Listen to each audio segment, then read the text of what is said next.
Greetings and welcome back to another discussion. Today we're going to be talking about something you could say going your own way oriented, and that's the notion of being an outsider in general and maybe an outsider among outsiders. I think there's a general trend in the manosphere in as much as people or men have sort of defected from mainstream society. It's largely due to what they see as incompatibilities with things that they ultimately would desire.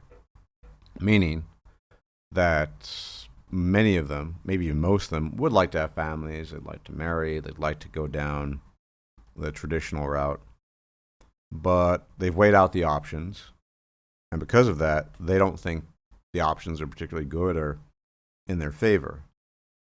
And it's something that needs to be done consciously, and I think there's a lot of buildup that can come from that because ideally they would want these things. Now, what's interesting about me, I guess, and my guest today is that, to the best of my knowledge, neither he nor I ever wanted those things. Never really resonated with us. Of course, I don't want to speak for him, the Prince of Denmark, but that's kind of a critical difference in how you approach life, and also if you are MGTOW affiliated or associated or whatever, how that pans out differently. There's, I don't want to call it a division. It's not really a division because it's not an organization or anything like that. It's just a bunch of people with different views. But as much as I can understand it intellectually, well, how should I put it? So MGTOWs are sort of lined up with probably how I would have ended up even without some sort of coherent acronym, if you want to call it that, in my life. Yeah, I was never going to get married, and probably was never going to have children, and probably none of that appealed to me. In short, I've always been an outsider, never belonged to any particular group or felt an affiliation with any particular group. And with that said, I think I'd best ask my guest, the Prince of Denmark, what his take on this is and how it fits into things. Because probably I'm an even more extreme example than you, because, understandably, you like where you live. Yeah, I think so too. Yeah, I didn't like where I grew up. I don't like the United States. I'm personal. I don't feel I belong anywhere in particular. But that's one thing you're cool with Denmark, for example. Yeah, I'm quite happy living in Denmark. I think it just formulated a lot of the stuff I've been thinking as well. Because I've sort of been, what would you say? I've been aware of the Manosphere for about 4 or 5 years. There's something specific, I guess, about your content, and there's a couple other content creators as well. But I think with you, even though we do have disagreements, I think where we tend to align quite a bit is that you're quite individualistic, and I am as well. Yeah. You don't really fall into the, as far as I understand it, you don't have a strong desire to, I guess, control others or be controlled. Yeah. I've been called a harmonizer, and I think I'll accept that label as somewhat appropriate. I do my best to understand different perspectives, and I think part of that comes from something. It's interesting on the sort of outsider perspective. When you sort of just don't really belong anywhere, to any place, and to any group of people, and more importantly, you don't feel like you do. I mean, I guess somebody could say, "Well, you're really American because you spent your childhood there."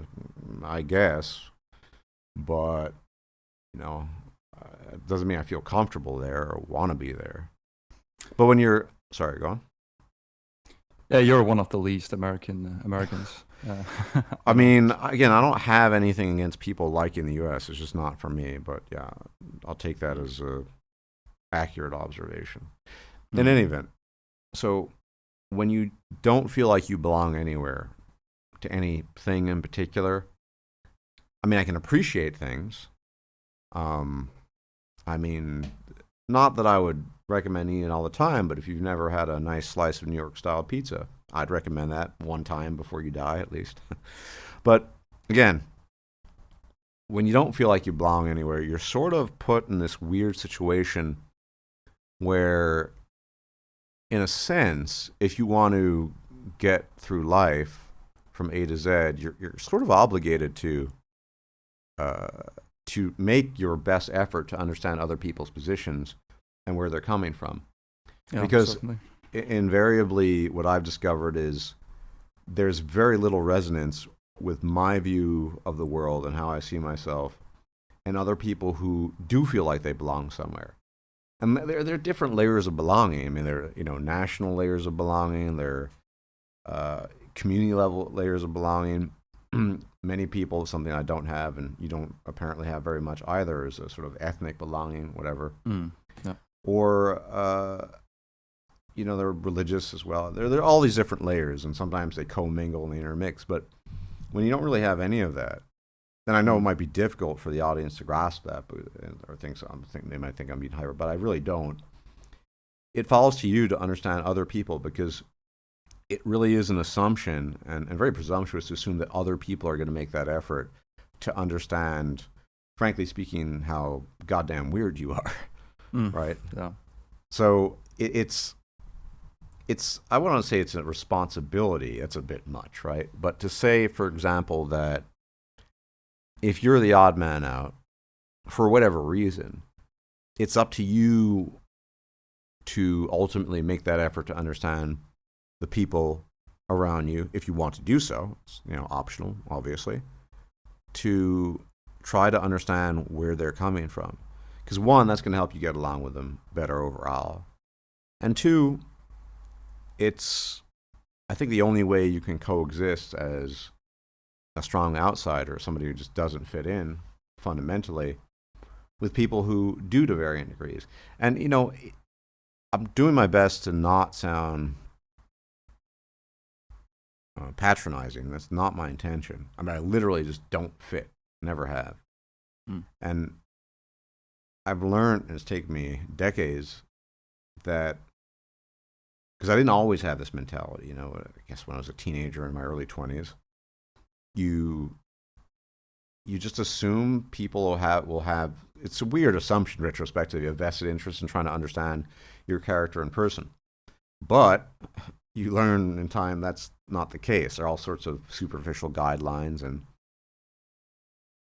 yeah. So Yeah, and I think just for your own sake, I don't like the word responsibility, but just for your own sake, I think there can be a lot to be gained um, from trying to compromise in that sense, I guess. yeah, Um, yep.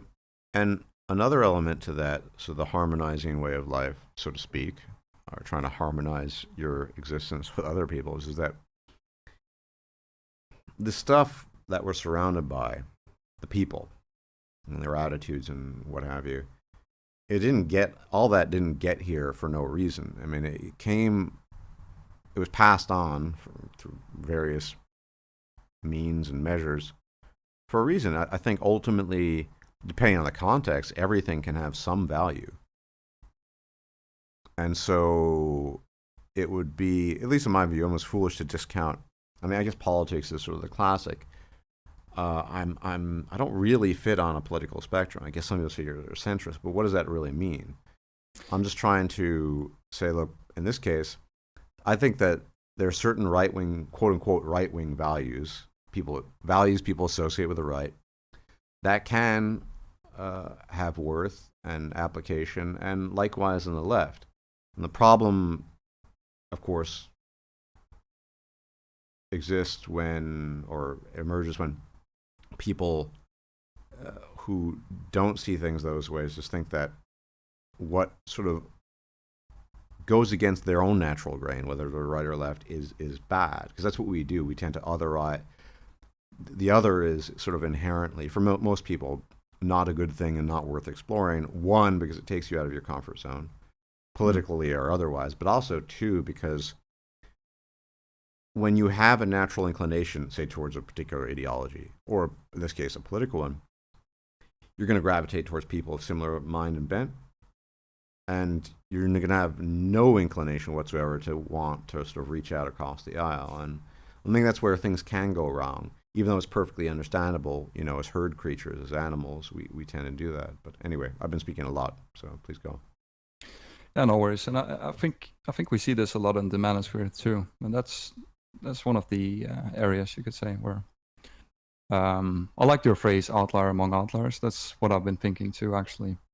That you tend to find certain tendencies in the Manosphere, and I'm not trying to be antagonistic or anything, but there tends to be very much you could say, right wing. I would say the Manosphere in general is very right leaning. Yes. But there's a good reason why that's the case, Prince of Denmark. I mean, of course, I know. Yeah. Well, here, just throw it out here. I mean, I don't think anyone's ever explicitly stated this, at least publicly. But look, if the Manosphere is in the large majority, or overwhelmingly, or whatever, in the majority right wing, we'll try to be, conservative here in that statement. It's because, frankly speaking, most of the men who would go along with the current established order, with relations to women specifically, are the type of men who, frankly speaking, will just sort of cuck along. They're just going to either buy into the system, not see problems with it. It's because the left is pretty entrenched in everything, or what we call, left-wing values politics. And the people that find that most difficult to deal with, and the people that wouldn't naturally acquiesce to that, I think, are going to be obviously men, but also more right-leaning men, because the others don't see a problem. They're going to have a different attitude towards women in the workplace, or sharing household chores, or whatever it might be. And so it's just sort of de facto as a consequence of that. Yeah, I don't disagree. I think the thing is that, I guess, when it comes to politics, things tend to be packaged. So it mostly has to do with the value politics. That tends to get packaged with a lot of other things as well. So economic policy, and so sort of see this tendency to in the Manosphere that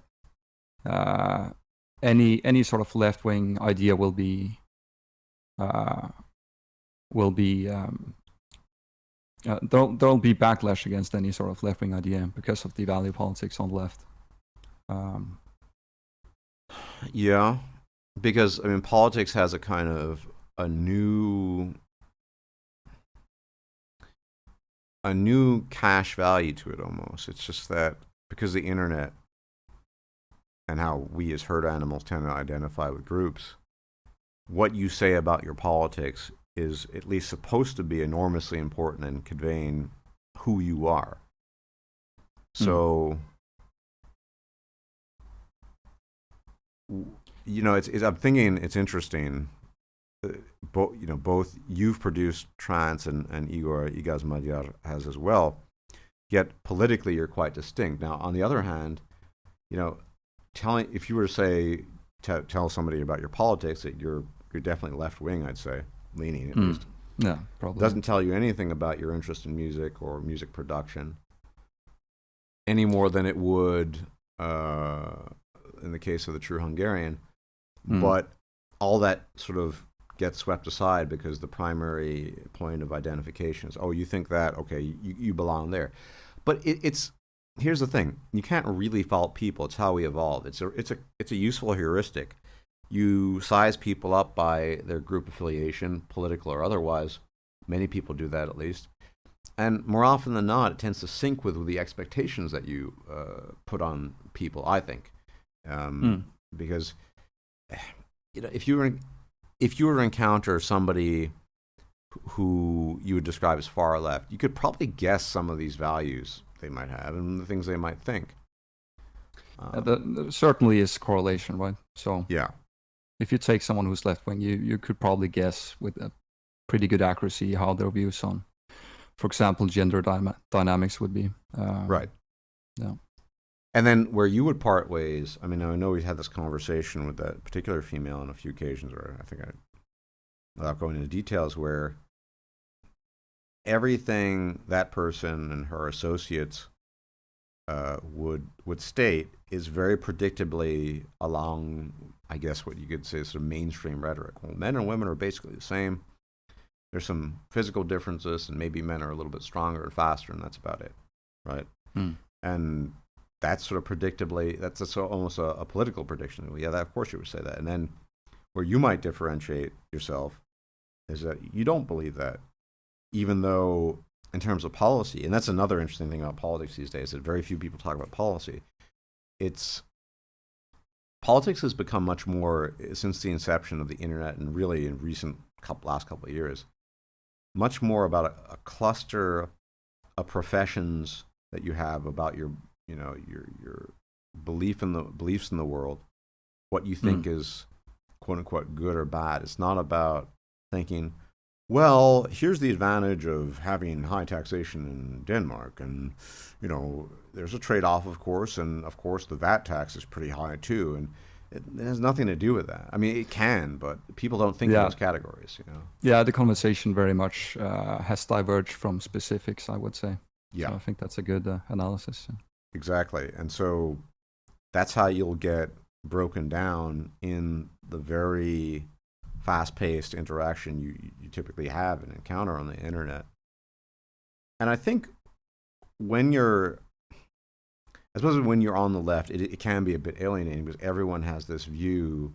Most people in the Manosphere have this view that essentially a right-wing view or a libertarian view, and it could be, I guess, a source of discomfort, because even though I would never think that the Manosphere or MGTOW is like a real group or organization and nothing to do with that, people can and do, find some level of understanding and agreement about some core things. But since the push is in this case, a right-wing direction, it might feel a bit alienating in that regard. And then for you specifically, it seems, so you have that factor, I guess, online. But in the great kingdom of Denmark, the fact that I hate this phrase because it becomes so cheesy over time, right? Red pill aware, but whatever, aware of things. It's all right. Especially when it comes to gender relations. Marks you as an outlier, an outsider there too, even though maybe politically in terms of whatever tax policy you endorse or insurance or whatever, you might align with some of these quote-unquote normies that you interact with, but it kind of puts you in a strange position. You're in no man's land, right? So, yeah. Yeah, I've certainly felt like an anomaly and tend to feel like an anomaly in a lot of, pretty much any context. But I think it is interesting, this, you could say this right-wing tendency we see. I guess it sort of makes sense in a lot of areas of the Manosphere, or I would certainly say it makes sense. But it's very interesting in the MGTOW community specifically, I would say. And it sort of goes back to this not having an interest in exerting control, because it seems to me that the MGTOW core, I guess you could say the MGTOW core philosophy, whatever that is, but whatever I perceived the MGTOW core philosophy to be, that the sort of authoritarian right-wing stance seems sort of at odds with that. Yeah, I mean, it's difficult to parse, I admit. It might just be rhetoric and a counter-reaction. And let's not kid ourselves. I mean, authoritarianism is not unique to the right. In fact, we're living in a day and age where even having this conversation is, flies in some sense face. Yeah, of course, and I would never only attribute authoritarianism to the right. Yeah. But I would say authoritarianism in general, you could say. It's maybe a Yeah. better way of phrasing it. Seems sort of at odds with the core MGTOW philosophy. But doesn't it depend on what you're trying to achieve with it? I recently made a video, you probably know, Yeah. where this notion of a lot of men who almost seem to have revenge fantasies, which I think are bizarre. Like, kind of use the phrase, "Oh, we got them running for the hills. The women are running scared." I mean, Yeah, exactly. And I thought that was a very good video, and we talked about this as well. There's sort of, it seems like there's sort of two large-scale revenge fantasies going on. So the first one would be sort of running for the hills and hoping somebody will notice. And the other one is hoping for some sort of collapse where order and authority will be restored. And I don't know, it just seems it seems very opposite of sort of going your own way and leaving things behind. Yeah, but I think therein lies the rub, because presumably a lot of men going their own way don't necessarily see the leaving things behind as the critical element. It's sort of just stop giving a flying squirrel, just move on. Yeah. And here's the thing too, and it's my own observation, that a lot of guys sometimes perpetually stuck in what something we call red pill rage or sort of anger. Anger, we have to admit, can be tremendously motivating. It can push you to do things you otherwise wouldn't do. Now, it's not to say you couldn't do those things without the anger. You most certainly could, depending on the context. But if you originally had a vested interest in the white picket fence and 2.5 kids and a dog and whatever, and that really was what you wanted, and you realize that that's just a fantasy, or the dream has been shattered, it's much more difficult. And this is where this comes in being an outsider, where you have to make an effort to relate to what I would argue is the common man's experience. I don't mean that in a negative or patronizing or denigrating way, but that most men want family and kids and what have you. And when you're told, not directly, but told by every force in society and from every direction possible, that's not going to happen, you can't have that, it's understandable that anger would be the result of that. And it's also understandable, conversely, or rather concomitantly, that a man in that position would want to reassert some level of control and authority. So the thing that, pardon the noise, the thing that he originally had wanted, becomes more realizable, more realistic. I mean, I don't think that's going to happen, but the mindset is still understandable. And it's only really not understandable, that particular mindset that we're describing, when, I guess, if you have our perspective, where we were just... Yeah, exactly. I don't condemn these men at all for wanting this, and it makes total sense. It's just, I guess it's more being a person like me, and then coming to this community where you sort of realize that there aren't too many people who think like me or like you. So yeah, and I guess there's the big age difference between us, you being pretty young and me being old and withering, that as much as I guess that's less of a challenge for me, because again, I was sort of hyper conscious of certain things.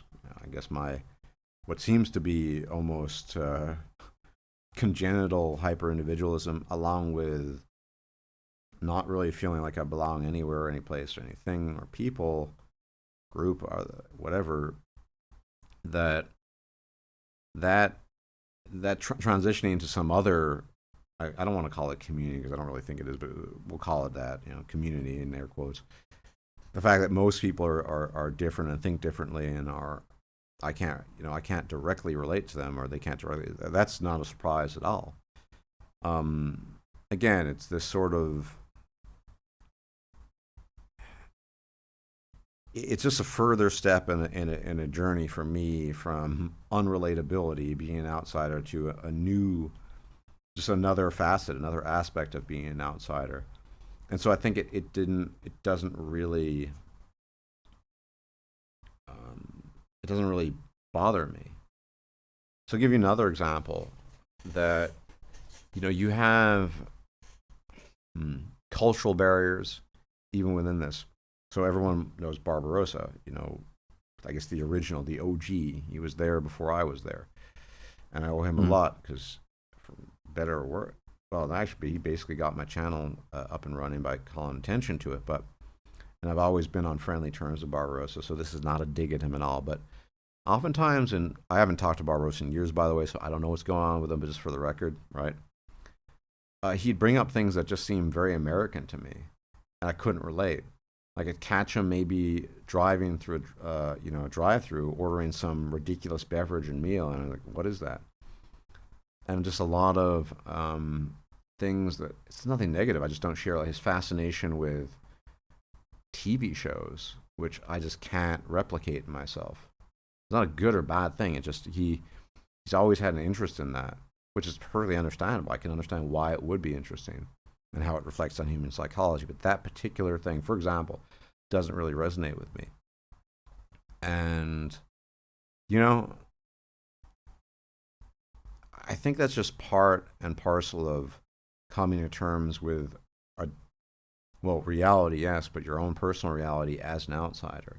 That the minute you accept that you're an outsider, in my case at least, no matter where you go and no matter who you associate with, everything becomes less heavy. I'm not bothered by that, really, because I made my peace with it a while back. And instead, I try to be, a harmonizer or whatever. I try to be an ambassador to understanding. No, I don't want to control people. It's my absolute. I mean, it's kind of, the thoughts are pretty repulsive to me.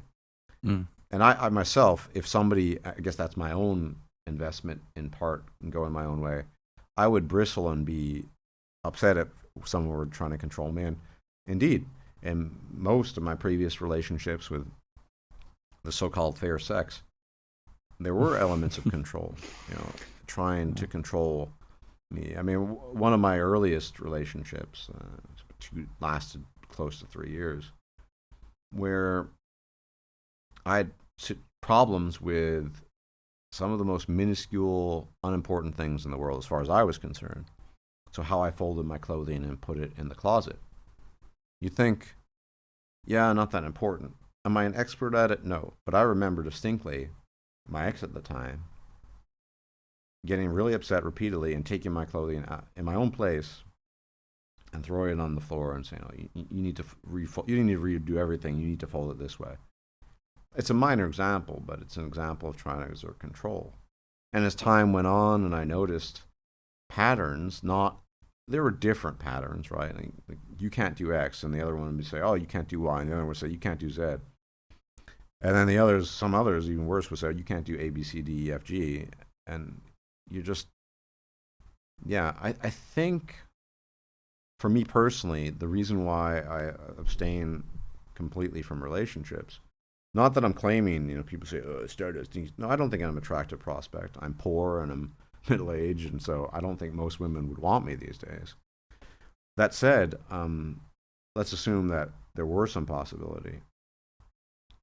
I don't think that's probably the thread that would bother me the most. It's always some battle for control, doing things that you don't really want to do, and so it's. I really resonate with that. I think my experience with relationships has been that you sort of either you gain the control or you lose the control. It seems like an impossibility to have. It seems impossible to have a relationship where there's not some sort of what would be the right term? Control distribution Yeah. that isn't equal, which is where traditionalism makes sense, right? Because if you want to be in a relationship, it's probably preferable to be the one in control Sure. rather than the one who's not in control. And there's another element to that. I mean, this has been debated for a long time in the Manosphere and elsewhere, but the reality is, I mean, I need to qualify and clarify what I'm about to say, but I don't think men and women were meant to, quote unquote, be together. No, I don't mean they weren't, like, obviously PP and the vajayjay, I get that.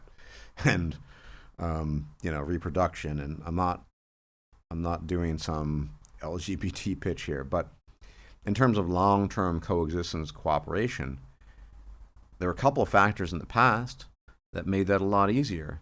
One, the harshness and difficulty of the environment.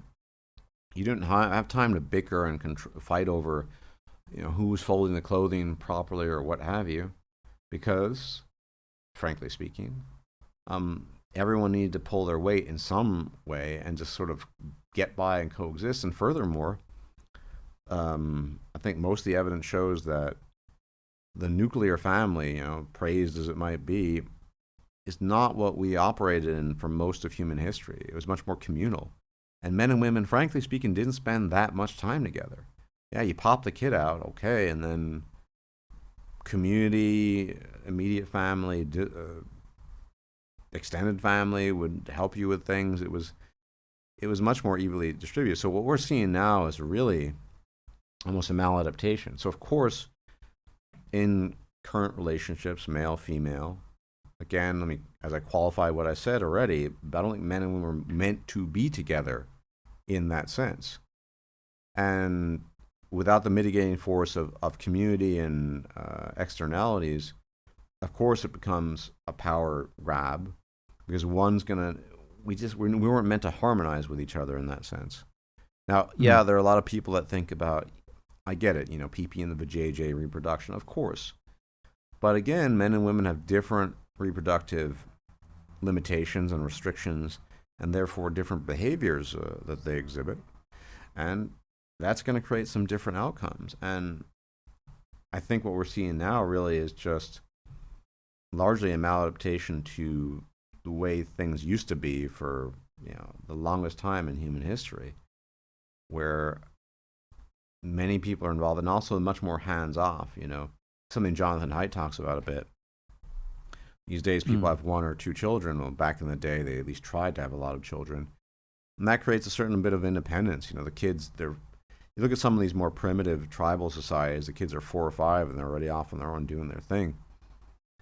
You can argue that's a bad thing, and maybe you need more parental investment, and that's debatable one way or another. I'm not going to make that claim, but yeah, it's a natural consequence of that too. And the control factor just comes into play when you're isolated with somebody. You're supposed to be together with the person, presumably for the rest of your life. There are going to be disagreements. And the other thing, because men and women, I don't think ultimately were meant, in air quotes, to be together in that sense, is, and this goes in hand with control, the concern of instability. When you've had enough relationships, you realize that, to quote Shakespeare, frailty thy name is woman. The fickleness, you never know when things can turn on a dime. You never know what's going to come next. Obviously not every woman, not every female, but there's that element too. And I think that's another reason why you get a lot of right-leaning guys in the manosphere. Like, look, women are fickle, they're changeable. That's why you need to exert control. And there might even be some kind of argument for that. Yeah, I think certainly there is. Yeah. Because it's if it's not out of necessity, because I think the nuclear family is a family that's just slowly gotten out of sort of necessity enforced dynamic. Yeah, we don't live in communities anymore, communally anymore. Very few people have extended or immediate family that's sort of involved in all this stuff. And men and women, people, it's funny, and maybe not so funny to me, it's a bit patently obvious, but men and women used to just not spend that much time together, and now they do a lot at school, university, at work. Now, I'm not a huge fan of Jordan Peterson. Everyone will know that, but when he was asked the question, "Can men and women work together?" he answered, I think, quite insightfully and correctly, in saying, "Well, we don't know," and we don't know, and I lean more towards we don't know, but probably not. Yeah.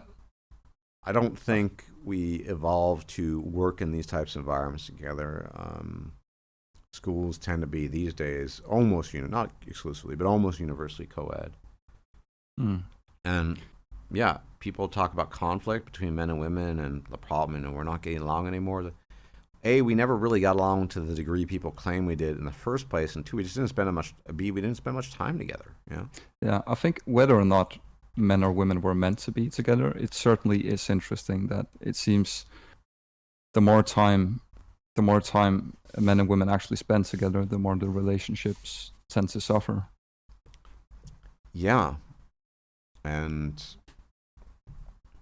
this has everything to do with sexual dynamics, reproductive dynamics, and we didn't evolve to spend every waking hour, cheek on jowl with each other as men and women.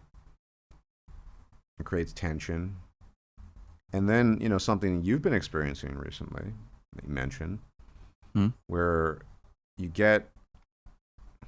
This is why I think you have these issues with your friend who's decided to give up his life for the sake of some girlfriend.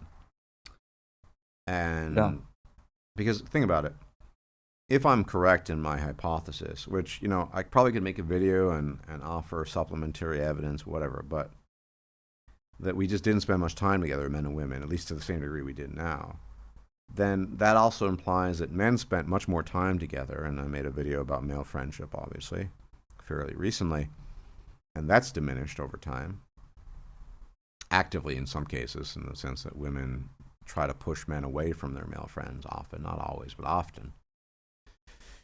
And then you're left in this situation, this quagmire, in case of your friend. Well, it's a choice, right? You either spend all your time with your woman, your female, or you spend time with your friends. And the gods only know that if it comes down to that quote-unquote contest, that choice, that competition, if you will, we all know what women are going to choose. They're not going to say, yeah, spend plenty of time with your friends and just, write to me, text me whenever you feel like. That's not what they're going to do. It seems like in practice, from a lot of relationships I've observed, that it's sort of become a dichotomy, choosing between friends and girlfriends. It's yeah, because the expectation has become something I think is, I don't like to use the word unnatural because then I'll be committing a naturalistic fallacy, but it's unnatural in the sense that we didn't evolve this way. We didn't evolve to spend all our time with the opposite sex and to spend much less time with the same sex. And being forced into work environments with women and study environment, we can kind of do it, but where we really have skin in the game is in these close relationships that we foster, specifically friendships we're talking about over time, that I think are fundamentally important to men because it can happen. And this is one area where I just vehemently part ways from somebody like Monday, who insists that the primary purpose of friendship is to enable relationships with women. Has made this, stated this repeatedly many times. And that, if your friends aren't doing that, you should literally monkey branch away from them to find other people who will find you a girlfriend.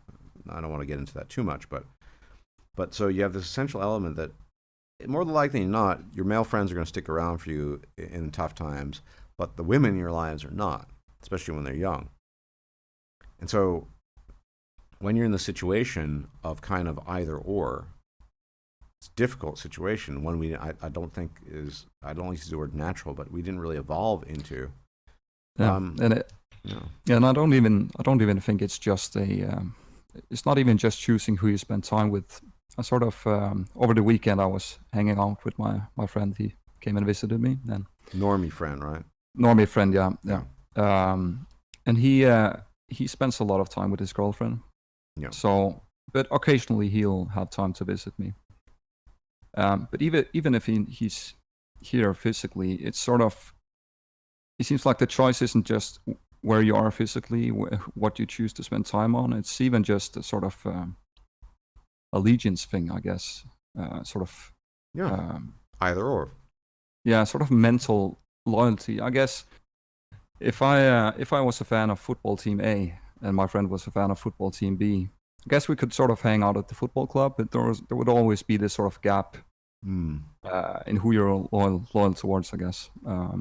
It sort of feels like that when, at least with my friends who become very preoccupied with their girlfriends, not just physically but mentally as well.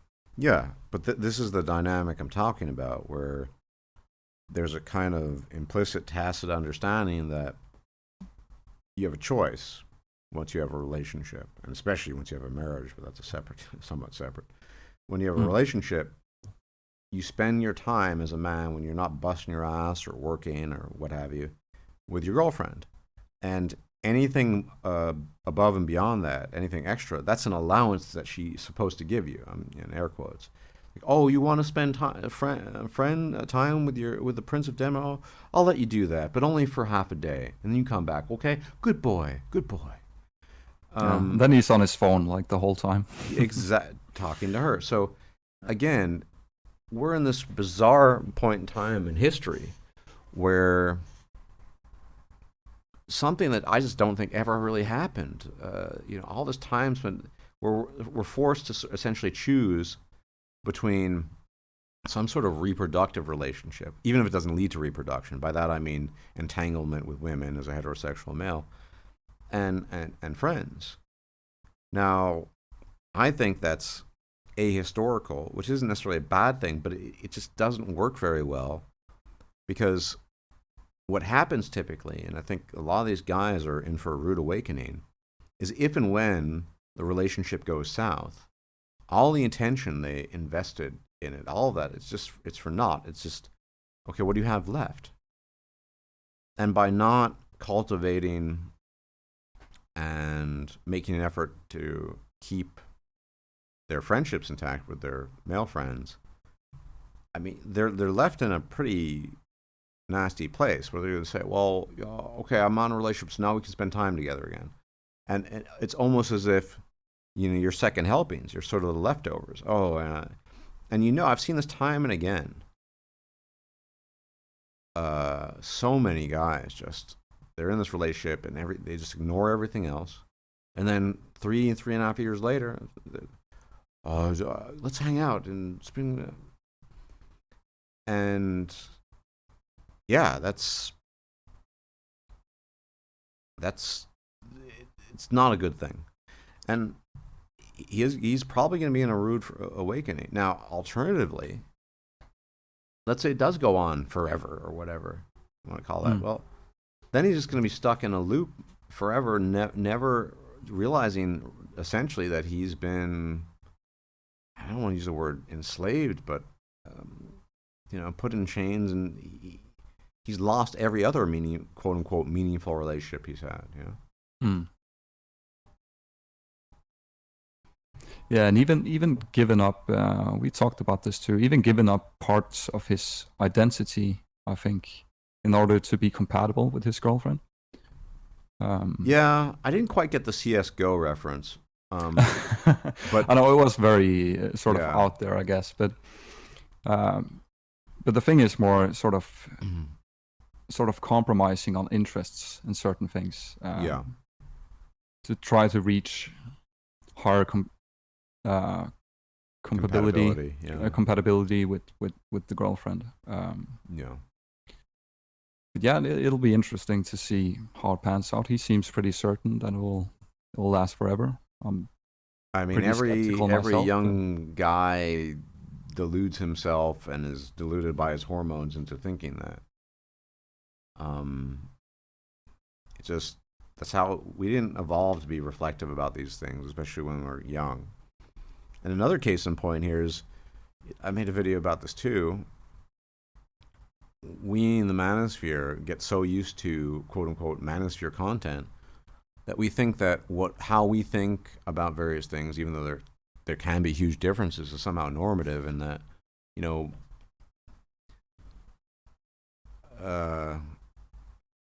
whatever, in the case of Denmark, I don't know who Bob Smith is, you know, New Kierkegaard or whatever, like he thinks just like you, right? You know, Yeah. Bob down the line. No, no, very, very few men are aware of these things. They don't think about it, they don't question them. But on the point of friendship, I do think, that's why I made that video originally, but also it's just, people talk about MGTOW monk. I don't believe in that. What does that mean? You know, I'm not really sure. It's never been well defined. Absconding from leaving the world behind. I don't believe in that. I think fostering friendships are important because as you get older, life does get harder. Now, I'm not going to say that's why you need a wife, because I think actually your wife's probably going to make your life as you get older and your illnesses and stuff even worse. And there's supposedly data that contradicts this. I'm just not entirely convinced, but whatever.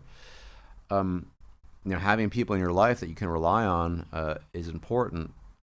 And no man is an island, ultimately. There's only so much that can be fulfilling in total isolation. This is why I think it's important for, you know, men to, especially in the Manosphere, to really focus on those friendships. And because I've noticed this is strange, where a lot of people I know in the Manosphere, or what, Manosphere adjacent, it's not just a disillusionment with women, but sort of with humanity at large, which I totally get. You know, Mr. Misanthrope at the end of the day. But not only are women superficial and, you know, just not worth pursuing, that any sort of meaningful relationship or friendship, even with other men, are because they're just really flaky. And many cases, they have good examples of that, of men just turning out to be unreliable flakes, or even antagonistic or hostile or whatever.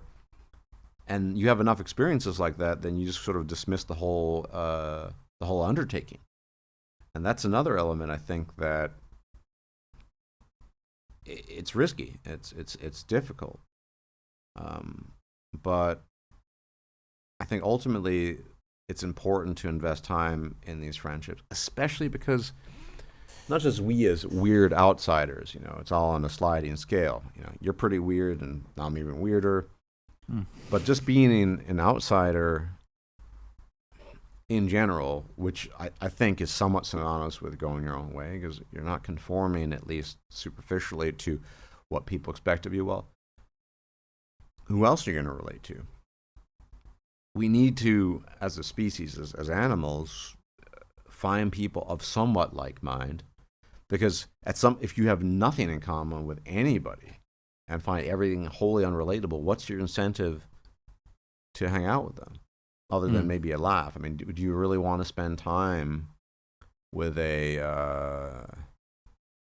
polychromatic, hexasexual, pink pony riding, whatever? I mean, it's not going to sink well. So, well, I guess for a couple of hours it could be enjoyable. Yeah, oh sure, it could be an experience, but it's not the kind of person that you're thinking, oh, I got your back and you got mine, that sort of thing. Yeah.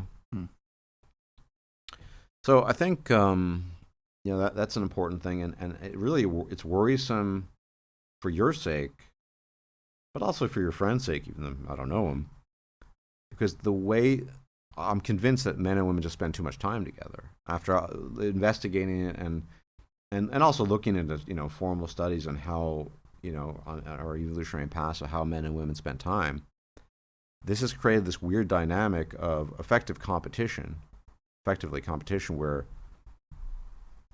you know, you got to choose. You spend time with your girlfriend, your wife, or the other thing. Whereas it might have been a given to be married and have children, but spending endless amounts of time only with them was not in the cards back in the day. which, I don't know, maybe that was a good thing, maybe it was a bad thing, but I know we didn't evolve that way. So that's why I think we have this tension where you end up in these situations where uh, and this tension's always been there. Remember the example cited, I think, in the 17th century London, where coffee houses were this big deal. I mean, I guess it'd be almost like weed or something these days. The guys would, to get away from their nagging wives, go to these coffee houses and drink coffee, which was it was a big deal back then. We take it for granted, and spend time together and just get away from all the nonsense. And if I recall, I might be mistaken in the bits of the story, the women complained to the crown about this, that maybe the coffee house should be shut down and limited. So attention's always been there, but now it's that much more pronounced because, by the gods, we spend so much time together, even forced to spend time together. And the natural ways in which we interact with each other, let's be honest, men are just much more laid back. They're much less invested in tone policing and making sure everything's prim and proper. And a good example is, with my ex-wife about, you didn't fold the clothing right. Throw it on the floor and do it again. Like, who cares, really? I mean, you're gonna walk in your friend's place like, oh man, your clothes look kind of messy. Let's throw it on the floor and we'll fold. You fold it again. I mean, you don't care, right? No. Like you say, well, I don't live with you, but even I wouldn't want to do it again, but because I'm a solitary creature primarily. But I don't care how somebody folds their clothing. But for women, it's got to be that way. It's in one example. I'll give you another same female. And by the way, the reason, I mean, this is talk about youthful foolishness. The reason why I stuck together with her is because she had ginormous jugosauri and cooked amazingly well, and she was, frankly speaking, bestially good in bed. I mean, the primitive mind of a 20-year-old can't really, it's not. See, for most guys, that's more than enough. Oh yeah, but right? it took me. But there were so many other things. So I told you she cooked really well, but she had this weird preoccupation with utensils. So she would, there were certain dishes, even though, practically speaking, a fork or spoon or whatever would have been better. Said, no, you don't eat that way. You don't eat this that way. You eat it with. In one case that I'm thinking, I have to eat this dish with a spoon. I say, well, why? A fork actually works better in this case. It doesn't matter. It's not how it's done. So she flips out and starts chucking utensils at me, and I have to duck and dodge them because it offended her sensibilities, right? So it's just a natural thing. When men spend copious amounts of time with women, they end up compromising their own internal behavior and the ways they feel most comfortable with themselves and their fellow men.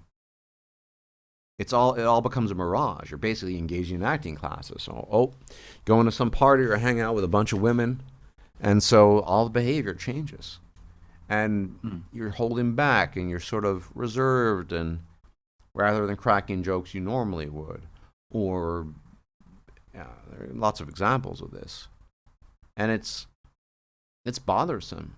The whole reason why back in the day, and even to this day, men want to escape their wives is because being married and being in relationships alters their behavior. They can't act the way, and by that I don't mean badly. They can't just relax. There's no relaxation, or just being who you are as a person.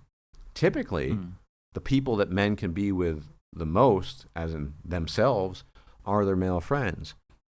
And with the culling of male friendship, passively, actively, culturally, that's becoming more and more difficult. And then you get the situation of social isolation, which I think is a much more recent thing with the whatever you want, incel or FA, which I was not terribly familiar with, where these guys don't even know what a good friend is. And so as a consequence, they hyper-focus on women. Because that's actually, in some sense, more visceral. It's more primitive. They go, well, I don't know what friends are, so let's just, women are attractive and they have that's what I want. And so it has more immediate value. Yeah, on the surface. On the surface. No. and they never experienced the joys and the reliability of male friendship, so they just think, well, I guess I'll just pursue that because it just makes sense. It's what I feel in my gut. And then you get to, briefly get back to what my comment meant Monday, directives from some of these guys saying, well, become even more socially isolated. Drop your friends if they're not finding you a girlfriend. Which is really, really bad advice, frankly speaking. Yeah, I think that's really bad. I think even in a sort of reverse situation, you could say, where, for example, with my friend, right, he's in a relationship, I'm not. Mm. I think it's good to sort of try and compromise. Yeah. As much as possible, because the reality is it might fall apart, and he might be calling me right away, right? And yeah, and then what do you're sort of the bystander here. You're left in the strange position because it's a question of use and abuse, right? He didn't have the wisdom or the insight. I mean, I don't want to turn this discussion about free will, but I think you and I are on the same page on that. I think, we're obviously, I don't believe in the notion, conventional or otherwise. I don't think you do either. No. So he's just following his instincts. He's just being the human animal that he is. And likewise, if and when it goes south, he'll call you up and want to spend more time. On the one hand, that's an admission that he probably missed your company and missed, playing Dark Souls, which was your preferred medium of interaction video game wise, as opposed to Call of Duty or CSGO. And just sort of, now I can, it's almost instinctual. Like, the woman's not controlling me anymore. She's not available. I'll just go to the next thing. But I think it's important in those cases to, make him aware going forward that there's a degree of unacceptability there. That if you're going to completely push out your friends, only to come back to them when something doesn't go well for you with a female, there has to be some consequences. You can't say, yeah, let's just hang out all of a sudden. And I don't know what those consequences should be. That, leave that to the individual man in question to judge or pass judgment if that's what we want to do, or say what you want to your friend. But I've seen too many of those situations where no lesson is learned and it just repeats itself. And at some point in time, you don't want to be the spoiled pickled herring. I just made that up. I don't know what that is. I mean, neither. But yeah, I get you. I think it's a fine line, right? Because of course you want them to understand that. While at the same time, I think the other extreme is that you're so consequential. You're so hard on people's mistakes that you end up isolating yourself, or you're so uncompromising. Yeah. It sort of goes back to what we talked about at the beginning, right? Sort of trying to be the harmonizer, trying not to let my views interfere too much with my friendships. And there's a critical thing here too, I think. So, time is this weird thing. The past is irretrievable. And so misactions, misdeeds done can be horrible. Sometimes they take place at a scale we can scarcely imagine. You think about something like the Soviet Union, all the things that happened there as an example, or take whatever, World War II.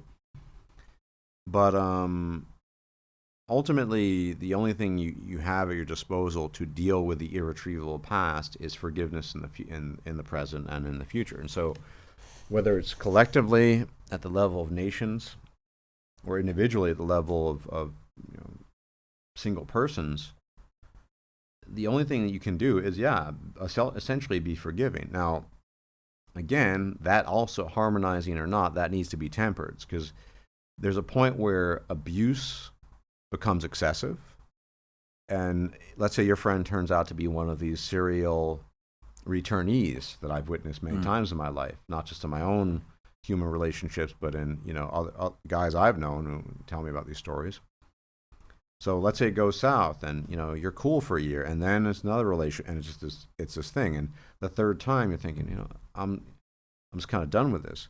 So be understanding, be forgiving, but ideally, but also hope that some lesson was learned going forward, and that some things are, you know, Mm. he can't keep on doing the same thing again and again. Yeah, there comes a point where it becomes too emotionally taxing, I think. But I think it depends on the context, because you need to value yourself, but at the same time, it depends on what kind of value you can get out of that specific friendship, right? And how much. Yeah, there's a level of utility to every human relationship, undoubtedly. Yeah.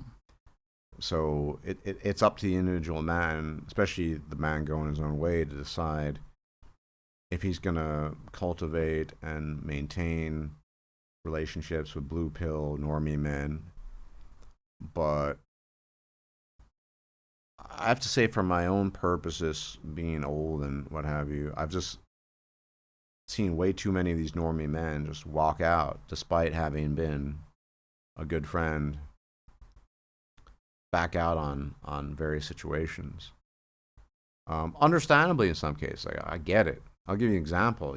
Sometime last year, I needed help with something difficult that, well, I'll go into too many details. The wife of this guy, they popped out some kid earlier this year, was worried it would risk the pregnancy or something like that. Maybe, I don't know. I don't know the details. And so he said, no, I can't do it because, my wife doesn't approve. Meanwhile, my MGTOW friend just came over and helped me with it. Mm. Yeah. So, for myself, I'm not opposed to being friends with normie men, but that's always going to be, as much as I understand them, and I think it's inarguable, I understand them a lot better than I'd understand somebody like me. Yeah. Is the juice worth the squeeze? Is the trade-off there? Not really. I can be on friendly terms with them, but I think, at least for me, when going my own way, I prioritize certain things. My own life, my own way of doing things. I want to be left alone. Don't want to control anybody. And the few people, and there aren't many, that I admit into my personal sphere that become important in their own ways, but counting on one hand, because that's what's limited to, all the people that are really important to me are people that are either treading a very similar path or at least aware of these things, and oftentimes quite similar. And the degree of relatability isn't there. So, I mean, I can understand, I can try to harmonize, but I'm not personally, and this is my own opinion, my own view, not forcing on anyone, personally going to spend a lot of time with normie men. And so when my friend did that, that was the time I realized, so like the death knell, like, okay, I see where this is going. And earlier this year, he made a kind of weak effort to place a phone call, and I said, yeah, blah, blah, blah. And I congratulated him on reproduction. I've never understood that custom at all. I know it's to do with, former times when infant mortality was high, but, I mean, you had sex, and now you have replicated some of your gene. Okay, whoop-de-doo. Still, I did that. Like a genius. Yeah, I did that. But I realized that I'm probably never going to be able to rely on him again. I was a decent friends with him for a while, and he took care of some things that, in my absence when I couldn't be around. But I know that's not the case anymore, and so, yeah. I mean, as far as I'm not going to say I'll never befriend a normie or a blue pill guy, but we're operating on different software, very different software, and just like you can't run certain things on Linux. Some friendships, some interactions, if your OS is different, it's just not going to work out. Yeah, there comes a point where the friendships just become too alienating. Yeah, absolutely. Yeah. And I wish him well. I hope if that's what he wants. He wants to pop out more kids and deal with his neurotic wife. That's great. But I'm not going to be party to that, and I'm not going to be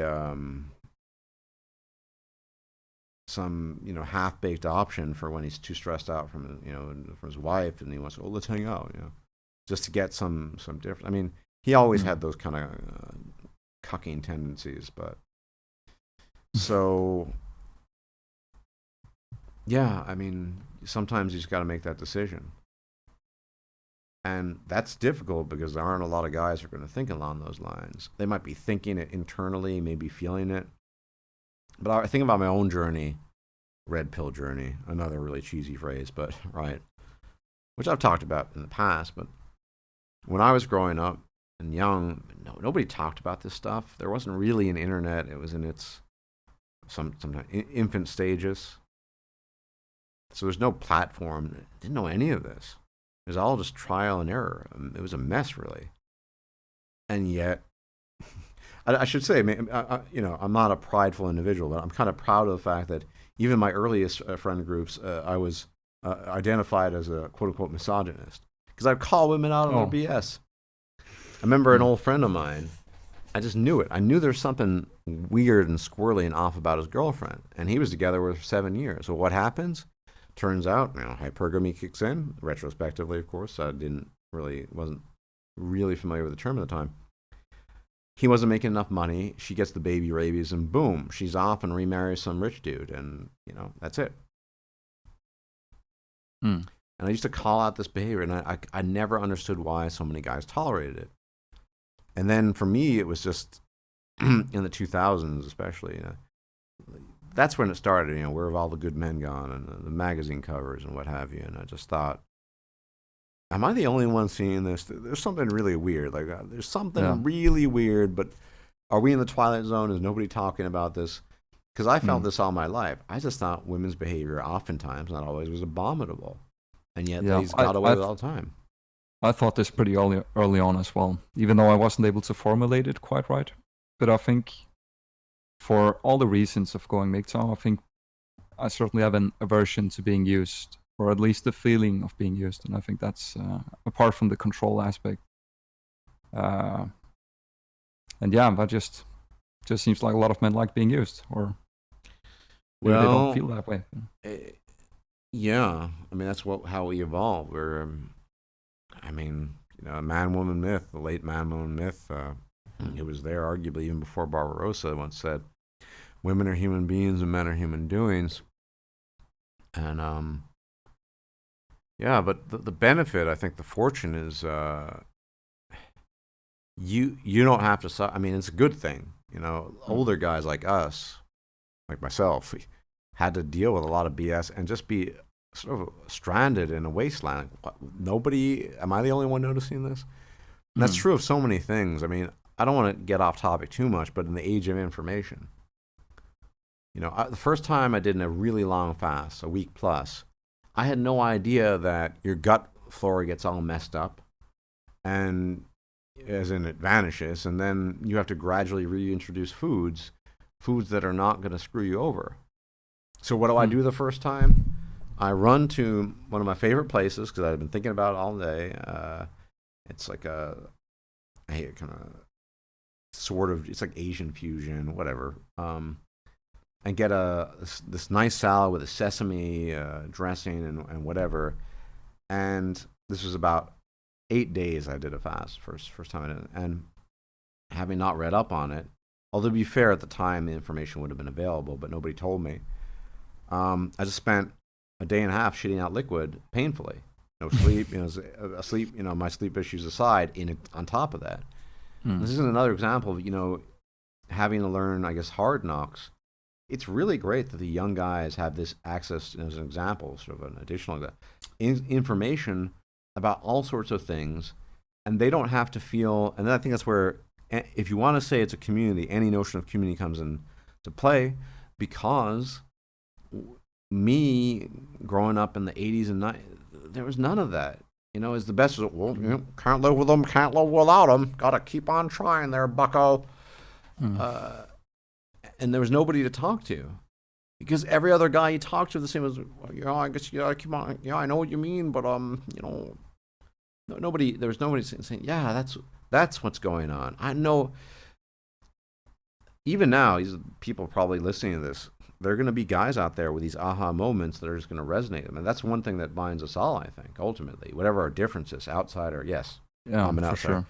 But I also think, because you putting that into question at a young age, there's something almost, I guess for some of us, there's something almost instinctual, or Because when I say they're getting used, I don't say that as if it's like it's a factor or anything like that. I think that maybe my threshold for feeling like I'm being used maybe is quite a bit lower than a lot of other guys. Yeah. Absolutely. I mean, And maybe that's the same for you, that you sort of. Well, look, the way I look at it is pretty simple. Yeah, lower threshold.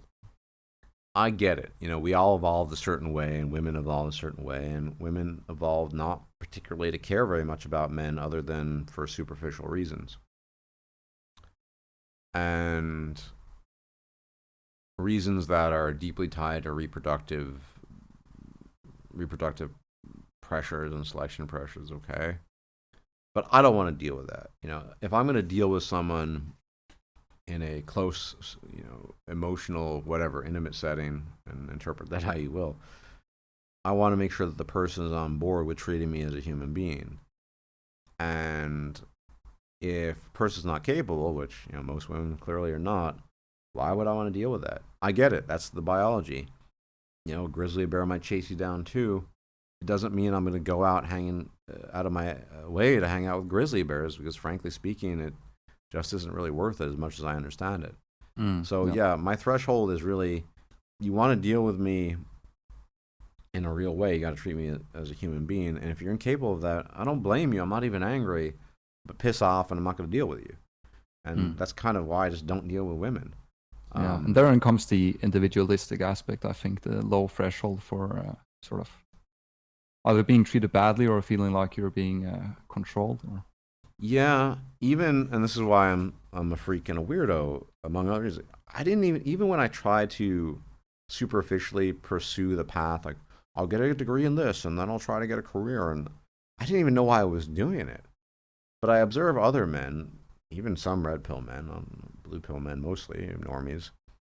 It's just the thing to do. Like, what kind of job can I get so I can become attractive to women? What can I do to become attractive to women? Well, how can I act? What kind of friends can I have to become attractive to women? And this will be justified by some people saying, well, it's only natural. It's the most natural thing. Well, so what? Giving up personal sovereignty and your own sense of self and well-being to pursue something that you think you're supposed to be doing. And mind you, that's where you mentioned the individualist thing comes into play, and I agree. It was a sham for me. I was just going through the motions. You know, when I was working as a translator in an office, that was just me trying to pursue a career I didn't even want. Doing something I didn't particularly enjoy, because I thought, wait, that's what I'm supposed to do. And yeah, and on top of that, I'm supposed to go on dates. And why am I doing this? Yeah, and that's even before the term maxing that we have now, right? Which is almost is eons before. Yeah. Right, because now it's just explicit, right? You know, looks maxing, career maxing, whatever it might be. Men still have that. In fact, I know red pill men who they're completely aware of this stuff and they're still going down this route. And because I don't know, it's like a magnetism or like a supernatural force almost, drawn to it like a moth is drawn to flame, as they say. It's just, and so I understand, you know. As a harmonizer, I understand. I'm not upset about it, but I think if there's any takeaway, is that if you feel that you're an outsider and you're just going through the motions, well, you probably should stop, because it's fun. You're not going to be a happy, or I don't like to use the term happy, a content person doing that. If you're not the type that feels that content living for other people, then don't do it. It's okay. The world's going to stop turning one day, but it ain't going to stop turning because of that.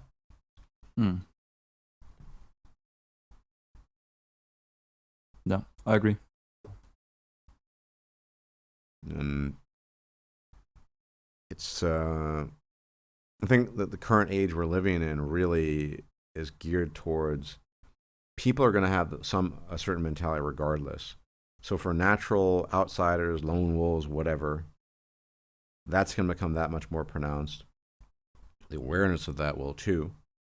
And for people who are just naturally going to go with the flow and not go against the grain, that too. So hence the obsession with, looks maxing and dating and all this stuff. Even though it's interesting these days because it's so overt or so explicit compared to how it used to be. But I'm not sure. I'm not sure how things were back then. But They were definitely better. I mean, I don't remember men. Sure, they pursued a relationship with this obsession. It's as if a relationship. I mean, there are actual guys, particularly in the so-called FA community, who think if only I have a relationship, all my problems will go away. I mean, and some of these guys even know women. All they do, they know these cases of women just complain about their partners or their husbands, and boy, they still think the way out of their quote unquote misery is to find a way. It's just bizarre. But that's what the age of the high internet will do to you, I think. Unfortunately, or fortunately, I don't know. Yeah, who knows? It's a big mess. Yeah. But I think that going forward as a younger person, it's important to try to cultivate those types of friendships and relationships with other men who are at least minimally of like mind. And hey, if you still get along with your normie friends, more power to you. You can talk about, as a lefty, how much you like big government. Well, not that big. There is a thing as too big, but yeah. Yeah.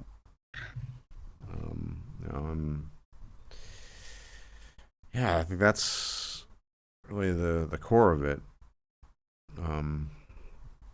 It's the takeaway for me really is having come to this stage of life. If you don't feel naturally inclined to do the things everyone else do, don't do it. Nobody's forcing you to worry about these things.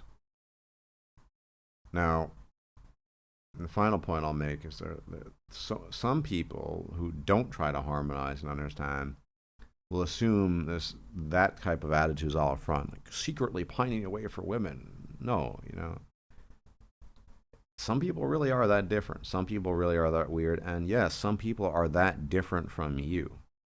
So if you think that because you're a slave to your libido and you're obsessed pursuing relationships that everyone else needs to be like you, and if they're not, they're just lying or whatever, well, I think you're living in a small world. So anything else you'd like to add?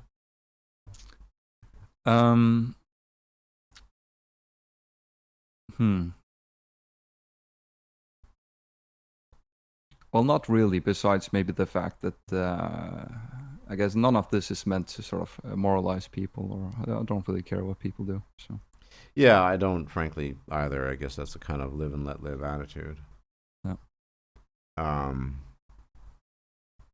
Yeah, I think we covered many of the bases. Well, thank the Prince of Denmark for joining me. Yeah. You're pretty close. That was pretty good. Yeah, great way of closing out. Anyone in the audience who's never heard Danish, have a listen and tell me it doesn't sound pretty strange. Just saying. Well, what can I do? Yeah, no, it's a poor joke, but yeah. Anyway, everyone, thanks for tuning in. I hope the talk was enjoyable, and if I'm still alive, I'll check you out later. So you take care. If you liked this video, please like, share, and subscribe. And if you enjoy my content, please consider making a donation or becoming a patron. Thanks for watching.